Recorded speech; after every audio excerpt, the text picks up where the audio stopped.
Au nom du Père et du Fils et du Saint-Esprit. Amen. La paix de Jésus soit dans votre maison, sa paix et sa joie. Alléluia. J'espère que vous allez bien, que vous êtes dans la paix et la joie de Jésus. Amen.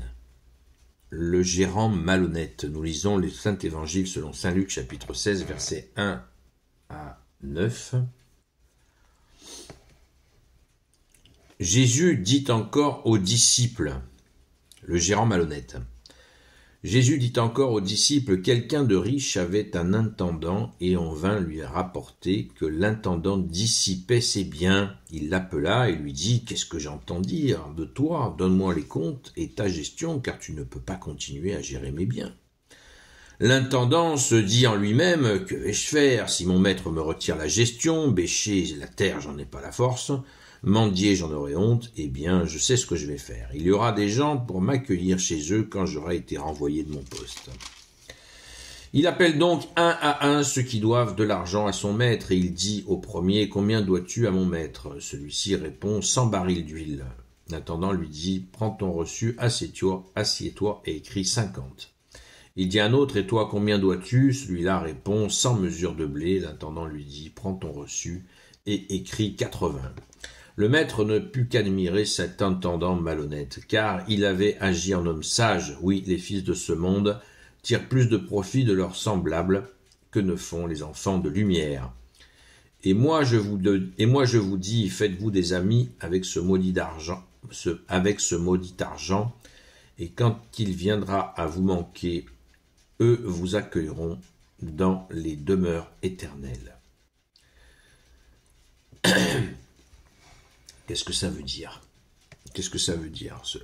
L'intendant, c'est pas appuyer sur l'argent pour chercher son secours, il s'est appuyé sur l'amitié des gens qui lui seront redevables.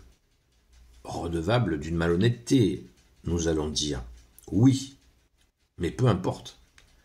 Le mec, il peut ni aller travailler la terre, ni mendier. Donc il s'est dit, j'ai pas le choix. Il a trouvé une ruse pour subsister par l'amitié, la reconnaissance qu'auront eu les autres. C'est une histoire imaginaire que Jésus nous donne pour nous dire la compréhension au verset 9. Et moi je vous dis, faites-vous des amis avec ce maudit argent, et quand il viendra à vous manquer, eux vous accueilleront dans les demeures éternelles.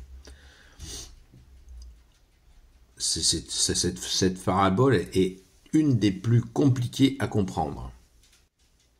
Parce que on a l'impression que Jésus vante la malhonnêteté.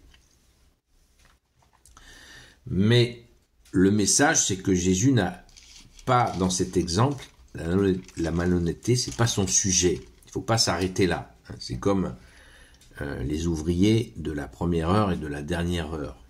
Vous savez que les ouvriers de la dernière heure sont payés, alors qu'ils ont travaillé 1 heure, ils sont payés le même prix que les ouvriers qui ont commencé le matin.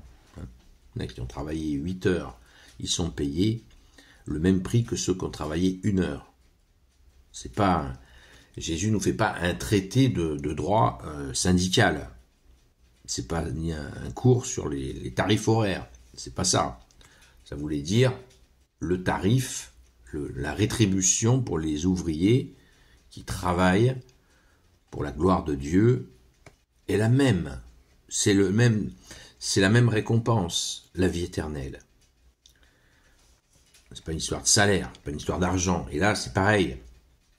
Jésus ne cherche pas à nous faire un cours sur l'honnêteté, il nous donne un enseignement sur l'idée de se faire des amis. Parce que l'argent, Jésus vient de le dire, maudit argent, votre maudit argent, c'est pas moi qui le dis. Et moi je vous dis, faites-vous des amis avec ce maudit argent. C'est-à-dire que l'argent, eh bien, il faut qu'il soit utilisé pour être vertueux. Et là, même si la gestion est cramée, elle est fausse, Elle a été faussée, elle a été bidonnée, tout ce que vous voulez, mais elle aura servi à ce que ce gars s'en sorte.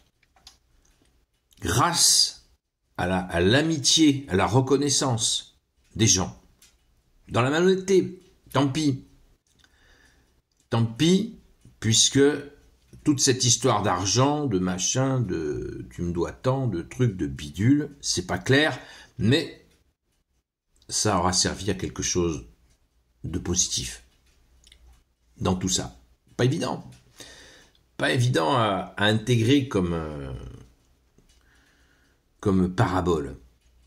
Un prêtre, d'ailleurs, le disait lors d'une homélie, il le disait que, comme ils sont plusieurs prêtres, il disait, quand c'est le jour où vient cette parabole à expliquer, il disait que tout le monde allait se cacher, personne ne voulait le faire. Parce que Jésus vante un bienfait d'une malhonnêteté. Et oui, il y a un bienfait. Et c'est ce bienfait qui fait que, en fait, l'argent est un simple outil. Je pense que ça se résume ainsi.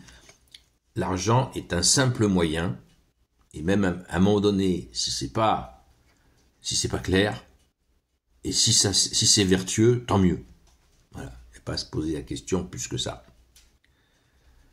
Parce que cet homme a eu une intelligence, un sursaut, plutôt que de s'effondrer. Il a eu un sursaut et il s'est appuyé non pas sur l'argent, mais sur les gens. Sur les gens et sur la qualité des gens, donc une belle qualité qui est la reconnaissance. D'ailleurs, même reconnaissance qu'il nous faut développer envers toi, Jésus. Amen. Gloire soit au Père et au Fils et au Saint-Esprit, maintenant et toujours, et pour l'éternité. Amen. Ô Jésus, toi qui peux tout et qui portes tout, toi le Sauveur, toi l'Emmanuel, je te confie toutes celles et ceux qui regarderont cette vidéo, ainsi que leurs proches, selon ta seule volonté, ô Jésus. Sainte Marie, Reine des cieux, toi l'Immaculée Conception, toi qui écrases le serpent, toi qui la lune sous tes pas, toi notre Mère, Notre-Dame. Saint Joseph, toi le juste et le saint, toi le sage, toi la terreur des démons, toi le saint gardien de la Sainte Église catholique apostolique, Sainte Marie-Madeleine, notre chère sainte patronne, et vous, tous les saints et saintes, amis de Jésus. Saint Michel Archange, Saint Gabriel Archange, Saint Raphaël Archange, et vous tous les anges qui te servent au Jésus, je vous confie toutes celles et ceux qui regarderont cette vidéo, ainsi que leurs proches, selon ta seule volonté au Jésus. Si quelqu'un a une explication ou une vidéo, n'hésitez pas à me la transmettre, ça m'intéresse. Mais là, je me suis appuyé sur donc la lecture, bien sûr, en premier sur toi, Jésus. Merci Jésus, tu es notre seul enseignant, sur la lecture et sur le commentaire de la Bible des peuples, hein, c'est la Bible que j'utilise. À très vite, rendez-vous ce soir, très important, à 19h, où nous allons prier le chapelet pour les victimes d'Oléron, et bien sûr toutes les horreurs qui arrivent, les églises profanés, les calvaires arrachés, etc., etc. Nous prions de 19h à 19h45 tous les vendredis. À très vite, sinon le direct est maintenu de 20h à 22h. À très vite.